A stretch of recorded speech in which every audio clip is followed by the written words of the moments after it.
You do an introduction and everything. Nah, do I bollocks? No, this is. I've said it the last few episodes. This is Joe Rogan style, mate. This is it. We're recording now. So, hi friends. I'm here with he's my pod bro. He's my pod brother. He's the man I love. He's my heterosexual life mate. Yeah. And he's somebody special. He's somebody that has been with me, and we've been doing this podcast in Lark for it's 10 years. Well, it's over April. 10 years so now, it's 10 years April. So it's 10 and a half years now. Yeah. That we started all those years ago. In this very room that I'm in now, in the infamous shed. And how different it looks now. Well, how different is everything now? It's just crazy. But it's Neil. Hello, Neil. Hello, Pav. Hello, everyone. Nice to meet you all on this side. This is weird, isn't it? Because obviously we don't ever. I think we've interviewed each other once on two different podcasts, didn't we? Yeah. So we used to do a podcast called Movie Heaven that you were the guest on. That's right. Because we used to co-host them and then have a guest, obviously.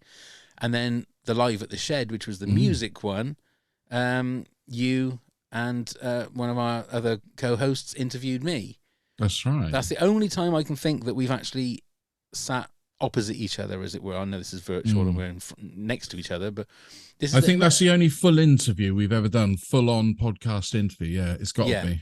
But it wasn't. It was more about our love of movies and music and all that kind of stuff. So obviously for the Big Black Bear, you very kindly said that you were gonna come on and chat, because you've had issues in your past with mental health issues. All my life I've struggled with it. Obviously I didn't know about it when I was younger, but all my life I've struggled. Yeah, but you sort of held back on it because of what's happened. We'll go through.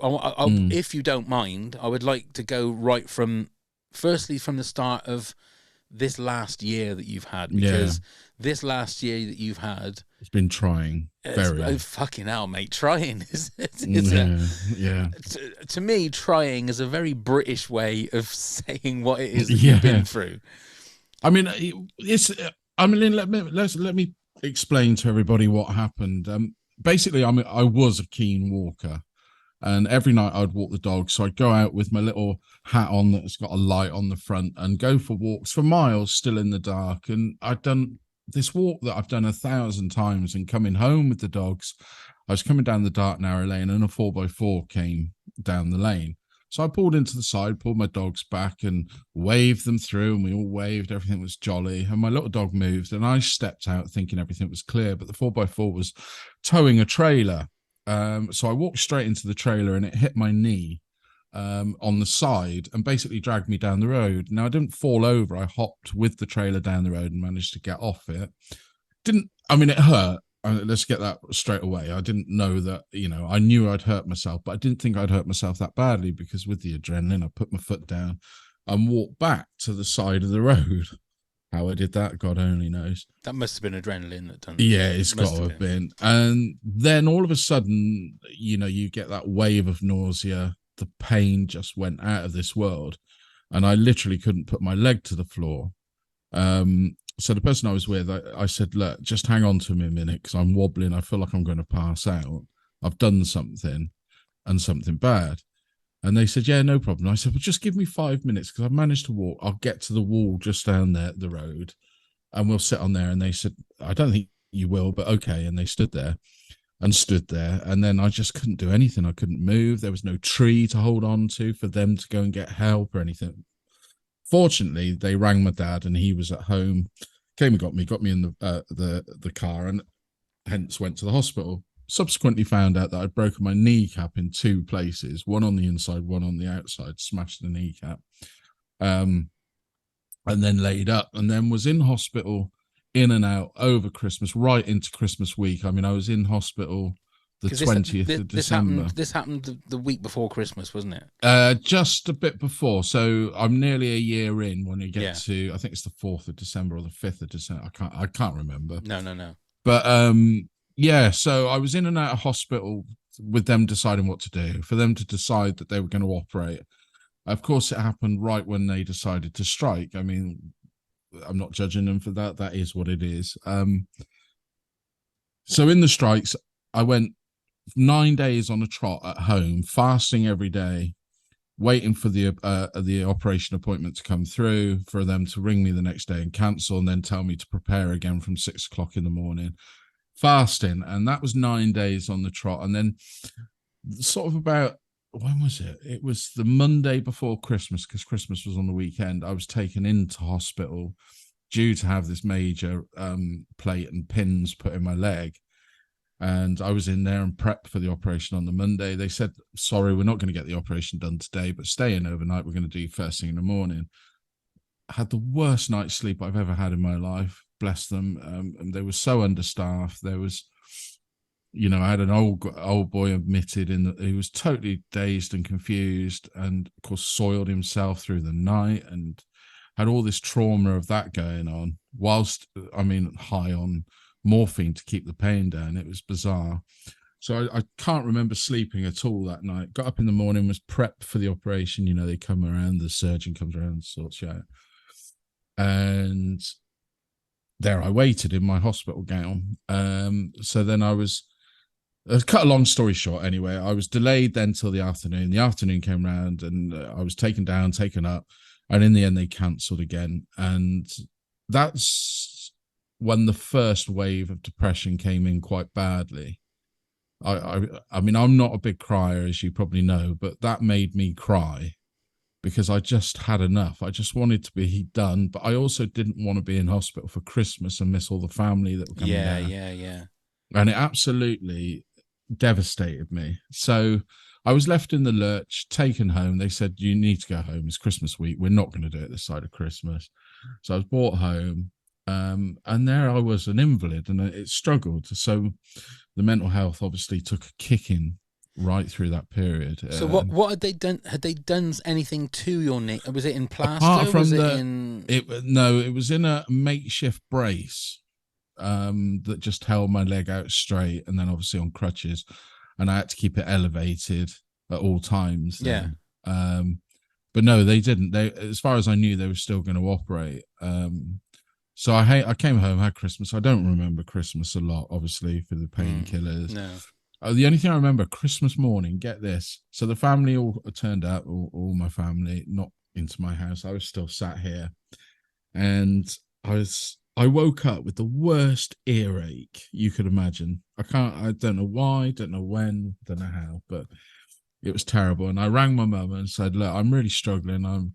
And then I was in tears again all morning. Yeah. Because I was missing Christmas. And it was really bizarre. Obviously, way out of it on morphine, earache, everything came through, but got through Christmas.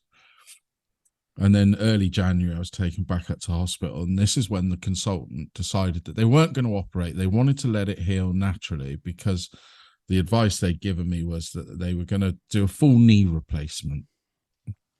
They didn't know when, they didn't know how, but I would need it.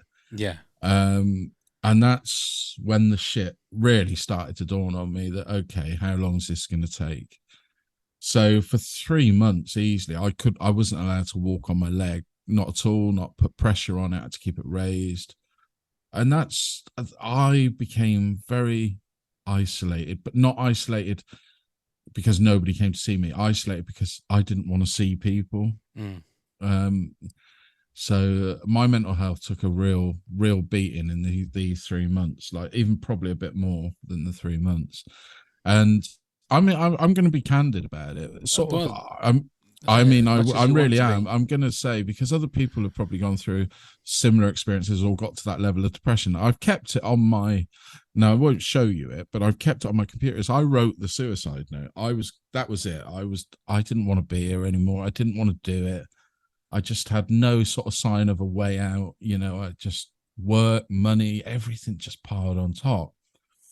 And I hit the pits of despair. So was things like, because I know that you have told us, and I think you told it on the top 10 pod, that you were kept on morphine a lot longer than you should have been. Oh yeah. So I don't think this helped. Well, obviously didn't help, but yeah, they forgot they'd left me on morphine. They hadn't told me to stop. So anybody that's been on morphine regularly, you become a bit sort of dependent on it, but you're not thinking through sober eyes, I suppose it is. So that suicide note and your suicide thoughts, was that, do you No, think, that to was do with morphine, or was that when you no. were at a level and you were just well, did that I was at the probably, level so that was straight away. wasn't drug induced No, then, so no, that was that you was thinking clearly? yeah, that was me thinking clearly.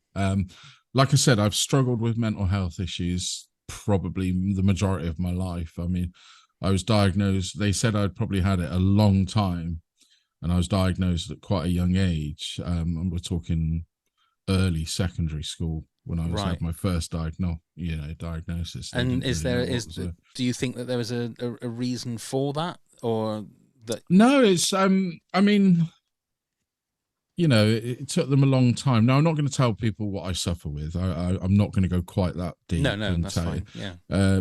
But they found out what it was, and it's nothing I could do. It's a mental problem.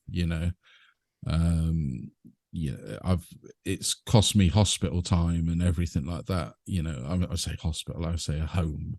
Right. As I had to go and stay away, as it were, for a bit. I stayed away for about 6 weeks, I think it was, and then was Right. allowed back home, which was nice. So Yeah. I've had all that to deal with in my earlier years, and I'll talk about the positives of that in a minute. But Yeah. this injury then caused the isolation. Like I said, it just felt like I had nothing to give or nothing I wanted. I just, I was in my my room, the same four walls staring back at me all the time. I had visitors, of course I did, and I entertained them and spoke to them. And like every person that suffers deeply with mental health, it's all very well everybody saying, I'm here to talk. Yes, Yeah. we know. Yeah. I know. All my friends would be there to talk. The problem is you don't want to talk to them No, about that's it. exactly right. Yeah. And that then becomes the issue. And you really should talk about them and try and unload them. But I was at the place where I didn't want to. And yeah, I had it all set. I thought, nah, this is just gonna be me. I just can't do this anymore. I don't want to be here. I don't enjoy life. What have I got? I felt very melancholy and very disappointed in myself. But I mean, the thing is, you can't feel.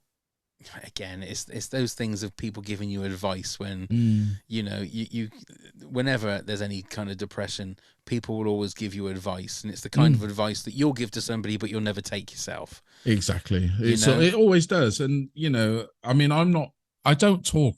This is why I happily came on here, to give everybody a little bit of an insight. I don't talk about my mental health very much at all. I suffer with it. I suffer with it a lot. Some years I hardly suffer with it at all. But it's going to be there for the rest of my life. Like you said, the name of the podcast, the Black Bear. It's there. It's never going to go away. But it's how you choose to deal with it. But then, like I said, I didn't choose to deal with it. I had it all planned. I got the note, got everything I wanted. I even wrote the note for the door of my house, just saying, please do not come in, get the police. Because I didn't want, like, my parent, imagine, I didn't want that. So I was all set. And I woke up the day that I was going to do it, and my little dog came to visit me. And I just couldn't. I just really couldn't. Couldn't do it. Couldn't leave it. It wasn't people. It wasn't anybody that said, nobody said anything. It was just, I thought, I just don't want to yet. I'm not ready. And it was my own mind, that stopped me, not my children, which is weird sort of thing. Not my children, not anything. And yeah, so that snapped me out of it. And then speaking to you and deciding that I must come back and do the podcast. I mean, for one, I could sit and do it. I didn't want to sit on the sofa and be all slovenly, but I could come and put myself there, and it just put me back on that track. Now I'd say I'm 50% back on the track, and when I go back to work, whenever that may be, and when I can use my leg, I think I'll get myself up to the 80% back on the track. I've never been 100% on the track. I don't think anybody that suffers it with mental health can say that they're 100%, or you know, whether they're out of 10 that they're a 10. I just don't think it's physically or mentally possible. So when you were, say, the day after you decided that you weren't gonna like put that message up on the door. Yeah, it was that night. I had it all written. It was there. I had the sticky tape on it. It was all ready to go. Were you? It's bizarre. Very bizarre. How were you feeling like the following day? Was there a relief? Empty. Really? Just empty. I had no emotion at all. I can remember it vividly. I didn't even take my drugs that day. I mean, I was off the morphine then, but I didn't even take my painkillers. I was just empty. I had nothing in me to give or to do. It was bizarre. It was almost like I had all the wind out of my sails had completely gone, and it was weird. And then I sort of got back into life, I suppose. But I've kept it as a reminder for myself. It sits on my laptop now. I hope I never use it. I really do. I mean, I can't ever say I would never do it, because well, who knows? Yeah, who knows? Yeah, you don't know, do you? So again, when you do you come across that note on your laptop by mistake, or will you purposely think, I'm just going to open that and read that again? Yeah, I do look at it to remind myself and try and think, you know, we're coming through the end of your injury now. All right, it's been a year, but you can see, you know, the end to it. You can see other things. Like, I couldn't see it. Like, you know, as you know, my son's really sort of pursuing this music career, and he's getting all sorts of great things. The first 4 months, I didn't give a shit, and it's horrible. It's just horrible when you feel like that. I didn't care. And not in a narcissistic way. It wasn't all about me. I just didn't care about anything. It was most bizarre. Yeah. Because the weird thing is, you say about like when you stopped doing the podcast, I thought to myself, I thought like, this is what Neil needs, because he needs to recuperate. It's no good him struggling himself to do what he needs to do when he can't move. So like, from my point of view, I thought, well, that's the best thing for him, is to not be doing it. It didn't for 1 minute occur to me that, I mean, well, it did occur to me that obviously you wanted to do it, but there's lots of things you wanted to do that obviously physically you couldn't do. No. But the fact that you were feeling, I mean, I feel like as a friend and as a mate, I feel like I kind of let you down and not. Oh, please don't, because and I'm not. And again, I don't want to. Hey, I don't want to ever make it go. Oh, this is about me. But I do feel like, you know, with anybody that you care about, you want to be there for them, and that thing of, mate, if you want to talk to me, you can talk to me, and I'm always here, kind of thing. But I'm the same as you. If someone says that to me, you've said that to me. You've said that to me over the last few weeks. And I will say to you, yeah, cool, I know you're there, mate. But I've got no intention of bothering you or anybody else that has come up and said, can we have, because like you say, you want to know that those people are there, but you don't want to reach out to them. Because sometimes you just want to be yourself. Sometimes you don't want to bother other people. But also, you don't want to show, I don't want to say weakness. That's not the right word. You don't want to show that you're struggling. No. I don't. I mean, you know, and you don't want to say to people, oh, by the way, I'm going to ring you. I'm on my way to topping myself. It's just going to be terrifying for that person that you ring as well, and it's going to put added stress on them. But that's the way I look at it. But then again, which would you rather have? Would you rather have them feeling uncomfortable because you're saying that, or would you rather have them finding that note on the door? I mean, in hindsight now, that's what I would like. But when you're in the pits of despair or depression or whatever you want to call it, it doesn't matter. No, you're not thinking logically. I mean, if it hadn't been for the little dog, who knows? I might not be here. I might have been here. I mean, that is not supposed to sound as flippant as it does, but I don't know. It's the big unknown, isn't it? It's when you suffer badly with your mental health. You know, everybody deals with mental health problems differently, and everybody is going to get an episode of mental health. you think you go through your life, puberty, your hormones, your mind, it's everywhere. Yeah. So, everybody's going to experience some kind of mental health. We always criticize ourselves, whether you put too much weight on, whether you're not eating the right food, whether you're not doing the right thing, whether you're in the right job. We're all going to have episodes of some form of depression. At the end of the day, your brain is a muscle that needs to be protected and looked after. But like some muscles, some brains are just not developed right, or No. are right, or whatever it is that is the thing. But I've always said to, like my daughter and things, and my son and people like that, when we've spoken openly about it, there's always something you can do. Whether you use a friend, whether you don't, whether you go and get help, or whether you don't, there's always something you can do to try and pull yourself out. Now, it might not be an instant thing and it might not work every time, but it's up to you whether you need to try. And that's the hard thing, isn't it? Is getting people to try. Like I said, when I was sort of in my earlier years and I was in hospital and I was surrounded by people that I thought, Christ, they're a lot worse than me. And they were probably thinking, Christ, he's a lot worse than me, and everything like that. I was speaking to the people in there, and every one of them says the same thing. It's whether you've got the mental and physical capacity to pull yourself out of those blackness, or you don't. But there is always something you can do, and that's all I ever say to them. You might not want to speak to people, don't speak to people. Yeah. Do what's right for you. But at the same time, I've said it before on this podcast, for me, mental health isn't just one big thing, is it? It's layers of stuff that go on top of each other. And if you think of the fucking shit that you've been through since the start of December last year, and I'll challenge anybody for it not to affect them that much, that you've got, not just the fact that you had this bad accident. Yeah. I mean, I've always said that, you should be thankful every day that you are still here from the accident, because if you're on under the wheels, you wouldn't be here now, would you? Well, no, I mean, I was told quite matter-of-factly by my consultant and the doctors, if I'd gone under, I would have easily lost a leg. Yeah. There's no two ways about it. I mean, I'm still having the therapy now to rebuild my leg, as it were, small procedures and everything like that. But for some reason, I seem to have found that light at the end of the tunnel now. I see the way out. I'm getting the treatment that I've been waiting months for, and here for, and there for. So that to me is a positive. So I use that in my own cognitive way of helping myself. But, every sort of forms of life, everything that happens, you can cope with or you can't cope with. It's quite simple like that.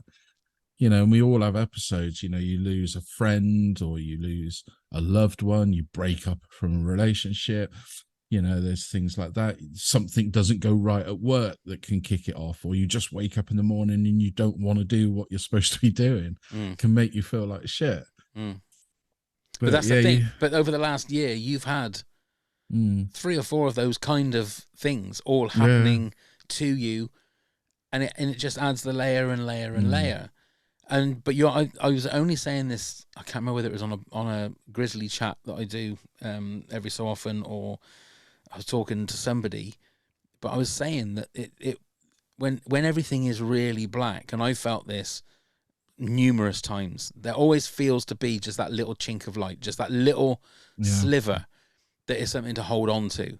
And that, I feel, is, I mean, whether it was that the little dog, or it's just something there that can just drag you back from the abyss, I suppose. It drags you back from the absolute bottom. I mean, a lot of people say that you've got to hit the bottom before you can start start moving up, but sometimes people hit the bottom and they disappear. Yeah, you do. You're always going to get, I mean,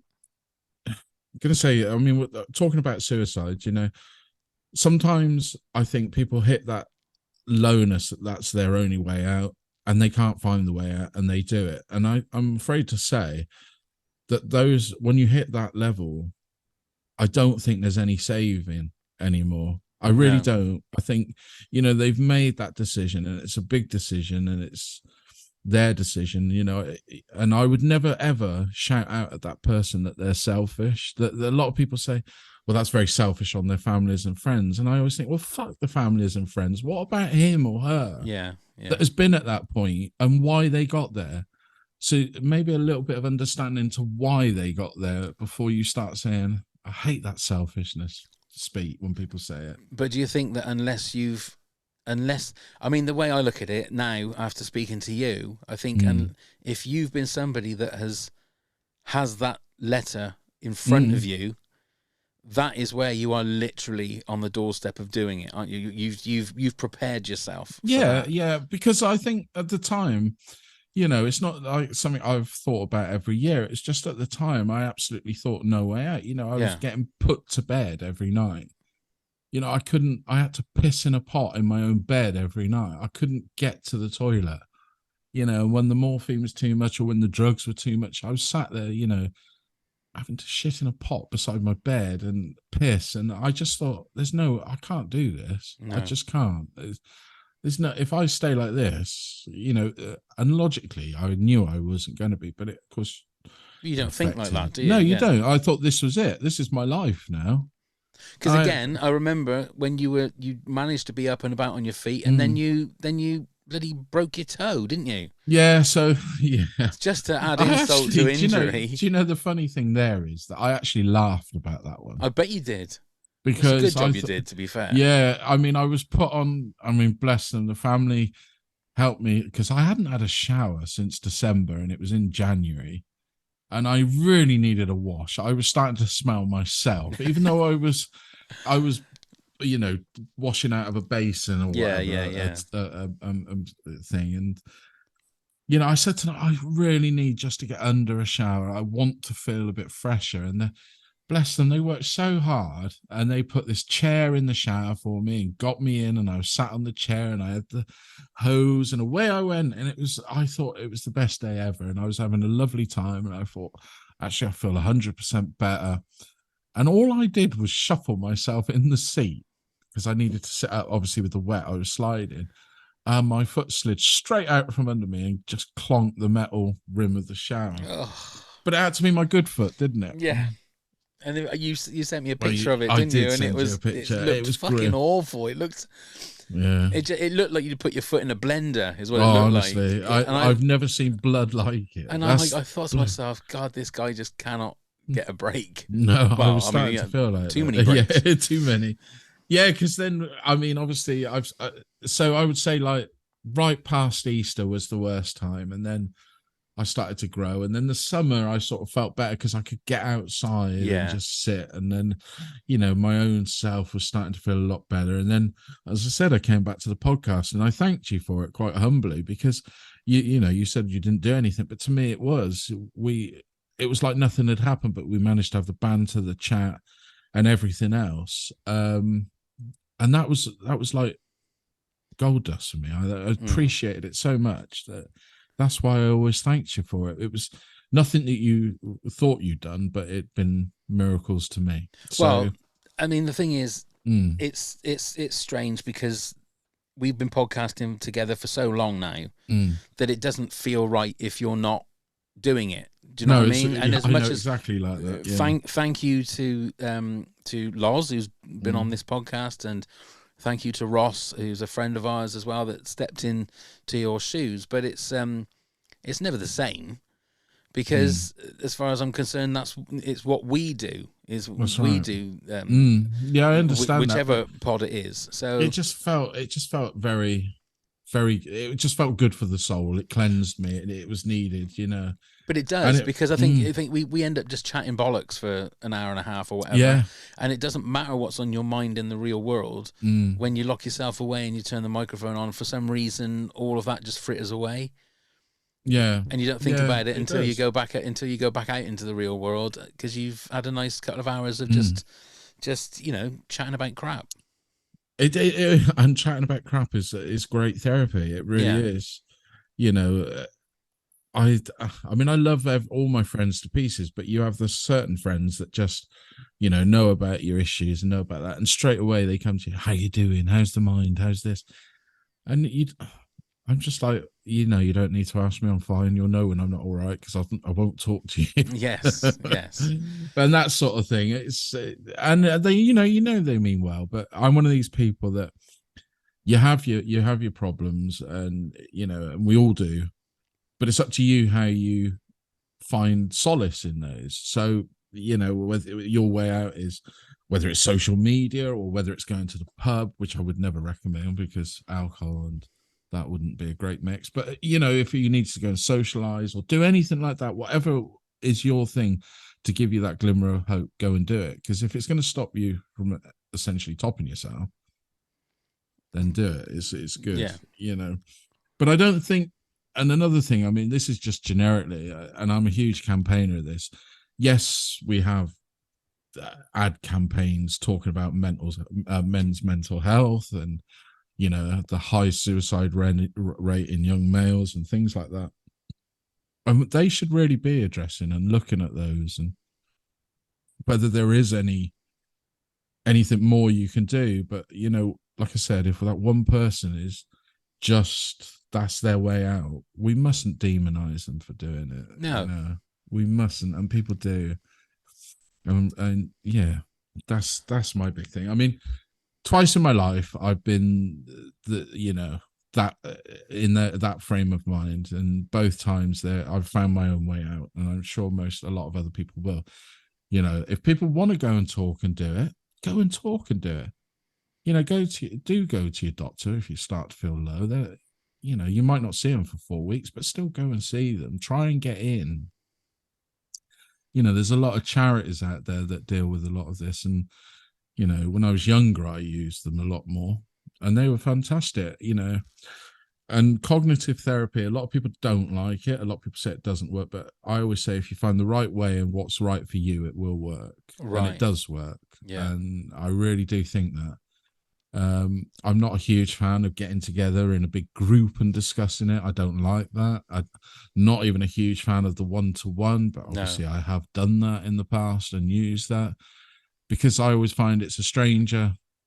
I don't want to open up to them, but it does work because I have opened up to these people, but it's not my forte. It's not where I find the peace that I want when I'm struggling.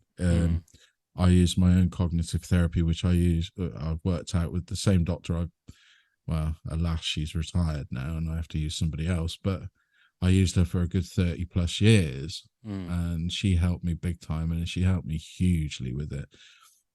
So much so that my medication that everybody, gets chucked on is completely, it's not non-existent, but it's nearly non-existent compared to what, when they first sort of diagnosed, they chuck everything at you.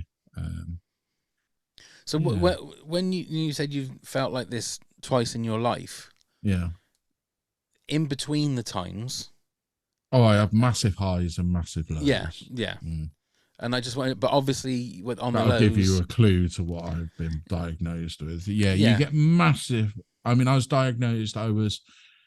first diagnosed with that when I was 15, so that's how long. I think it's 15, 16. But at that time, I mean, it's not as well thought. It's not well thought of, but do you know what I mean? It's more in the zeitgeist now, isn't it? Mental health, and stuff like that. Whereas back when you were 15, which was probably years ago, it was you were looked on. It would have been looked at a little bit differently, wouldn't it? Yeah, I mean, it was odd, and it was hard for my parents. I mean, they thought everything was tickety-boo, but they couldn't understand that, I'd have issues like I'd start a new job and I'd love it. The next day, something would happen. We're talking 16. I was even 15 when I first started my first job at 16, and something would happen, and I'd just walk. Yeah, I wouldn't even argue or talk to the person that is the boss. So I went through I was gone.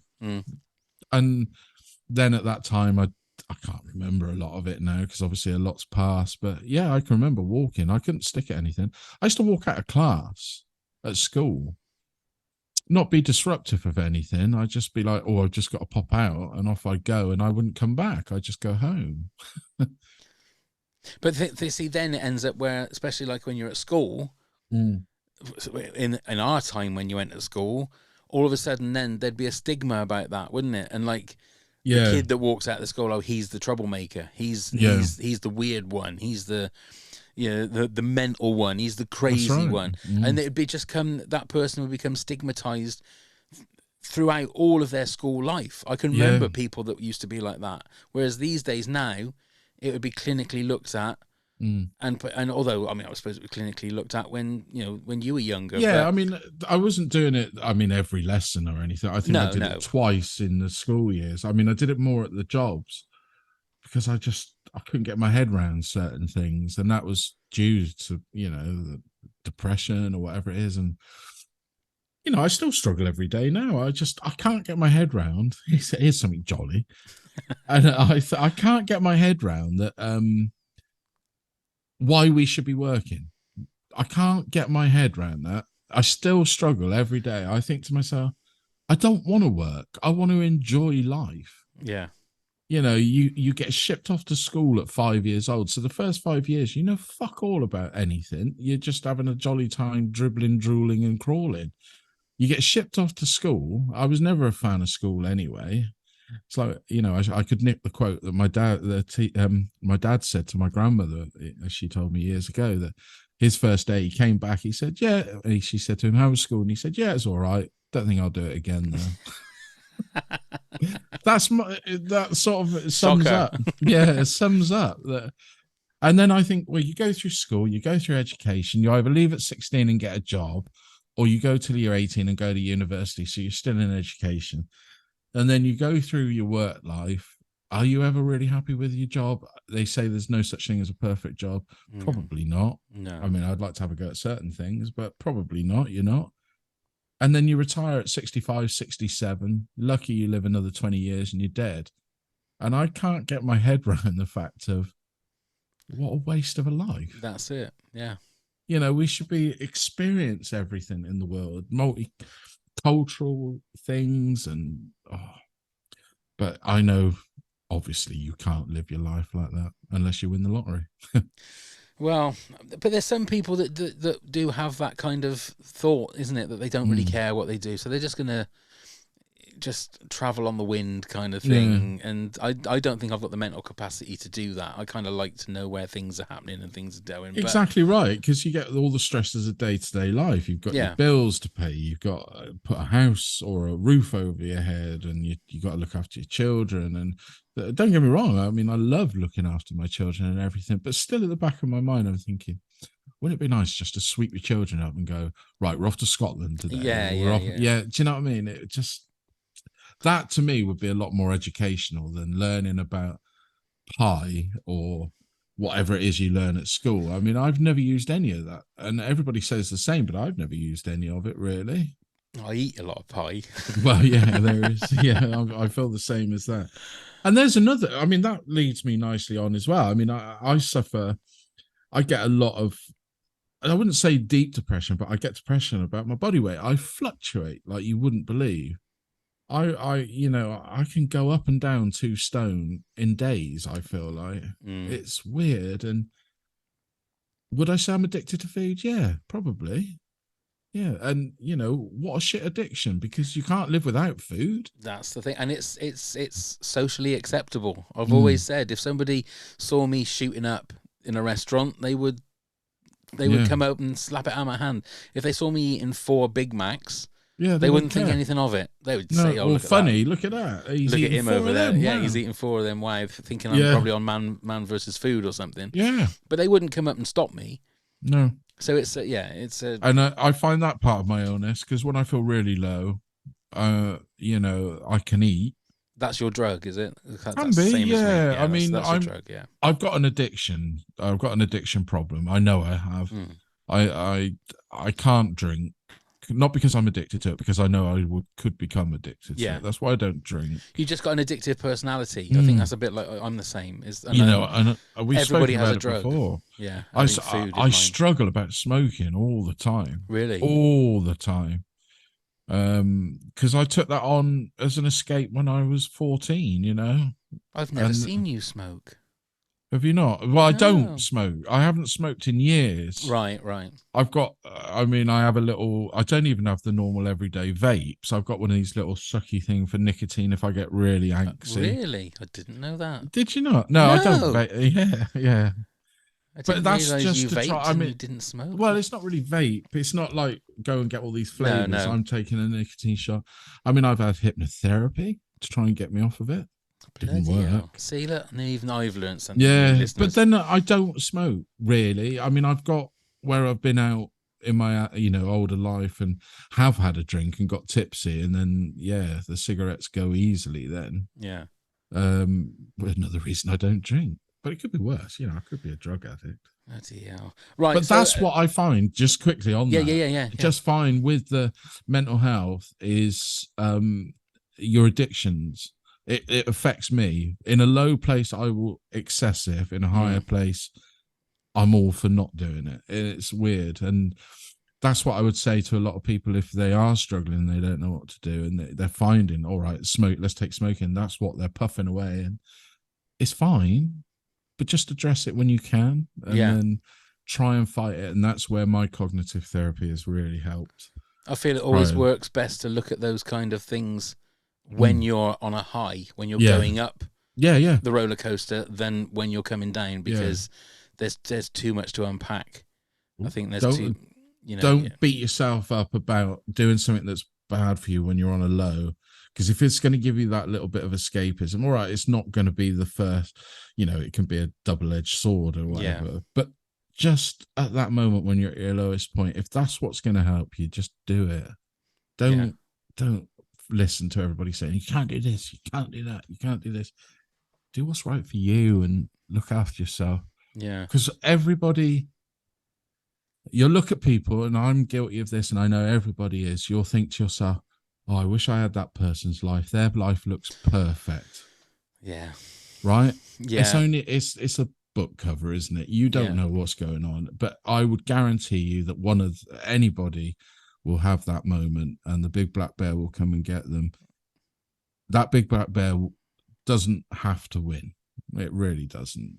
No, I think I've learned that you just have to try and keep it at arm's length. It's always going to be there, but you just got to try and make sure you don't let the claws get into you. I think is the way, especially over the last month or so. That's the way I've been looking at it now. Is you just got to just keep him like you used to do if you find a little person. Just grab their head so that they can't reach you, and just let them swing away. Keep it there. And keep something aside that that will distract him as well. Is don't be frightened to just have distraction. Because distraction can lead for you to get rid of him for longer. But I would also call out at Christmas time can be a shit time for a lot of people. Yeah, you're right. And and it can be. And loneliness can be a huge part for the older people. And I know they do these ad campaigns and they're all with good intentions, but they have the fake celebrities that piss you off so you don't watch them. But genuinely, if you've got a neighbor that lives on their own, you don't have to go in and sit with them. You might not even like them that much, but just knock on the door and make sure they're all right. Yeah. That's all you need to do. You don't need to listen to them. You don't need to do anything like that. Just go and make sure they're all right, because they might actually that day just say, no, I'm not actually. Yeah. And then you're helping somebody. But don't pester anyone. You could be their little dog. Exactly. Yeah, exactly. Yeah. Exactly. And I know full well it might not happen again. It might happen again, but I'm not going to dwell that I'm worried that it will happen again, that I'll get that low. You just can't think like that. You've got to think of course not. Every day and forward. And I know it's the same old tropes that everybody comes out with, but there's a lot of truth underneath it. But there's also people need to back off about mental health. And I'm going to say it out there here as well, is I don't think social media is very good for mental health. No. At all. I really don't. It's bothering me. I've had to come off of it completely because it started to really bother me. And I don't know why, because I was never a victim of anything. I was never anything like that. I think it's just you're scrolling and it's empty. It can turn your brain to mush. Definitely, without a doubt. So, as we're sort of coming to an end, but where are you now in regards to your recovery? and like the future of you with your injury then? So my recovery, I'm now found that my bones all healed nicely in the kneecap, but I've got an issue with the ligaments that hold the kneecap and my leg. So I've got a very weak leg, or as I like to call it, my withered leg. Yes.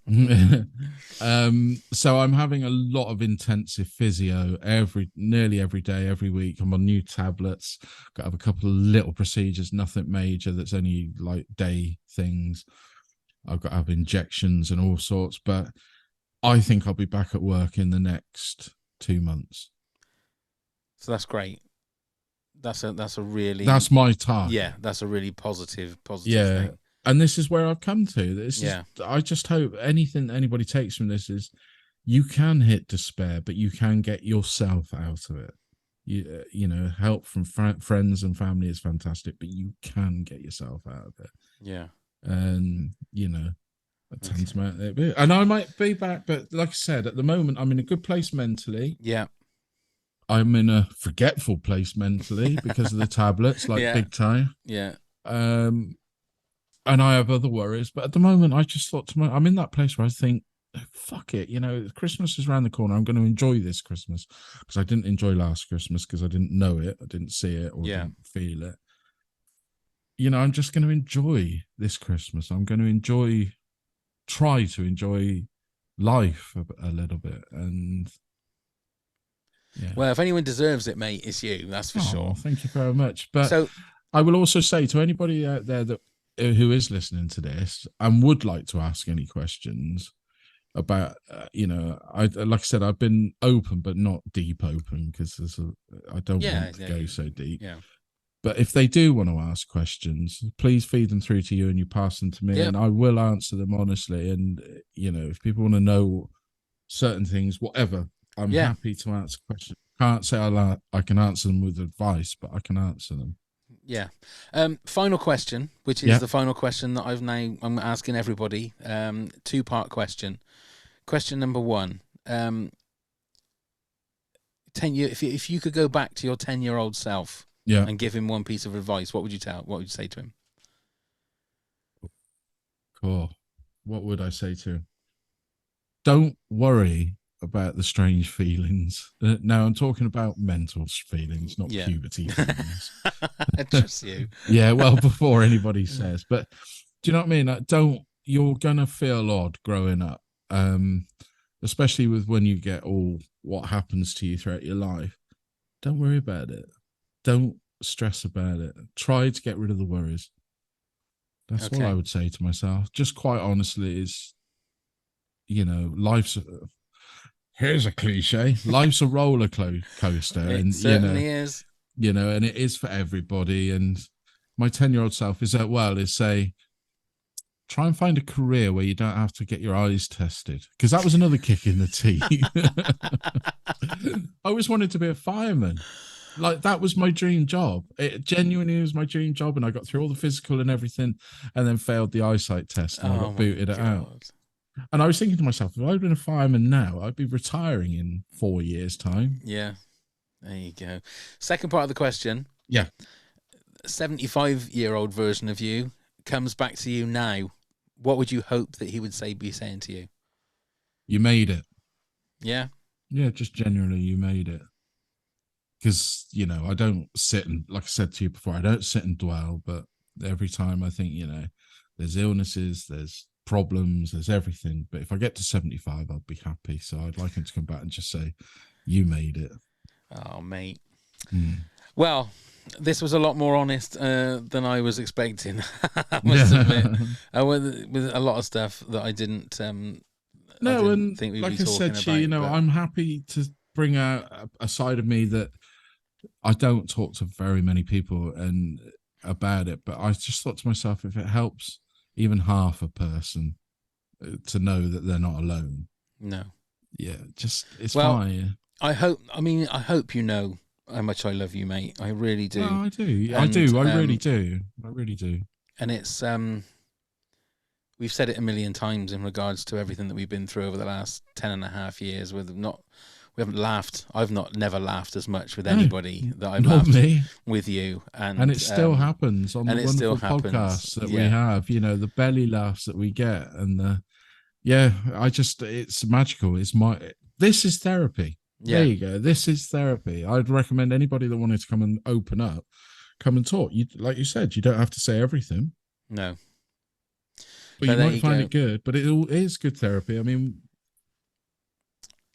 just look after yourselves. That's all I'll say. We want to say thank you.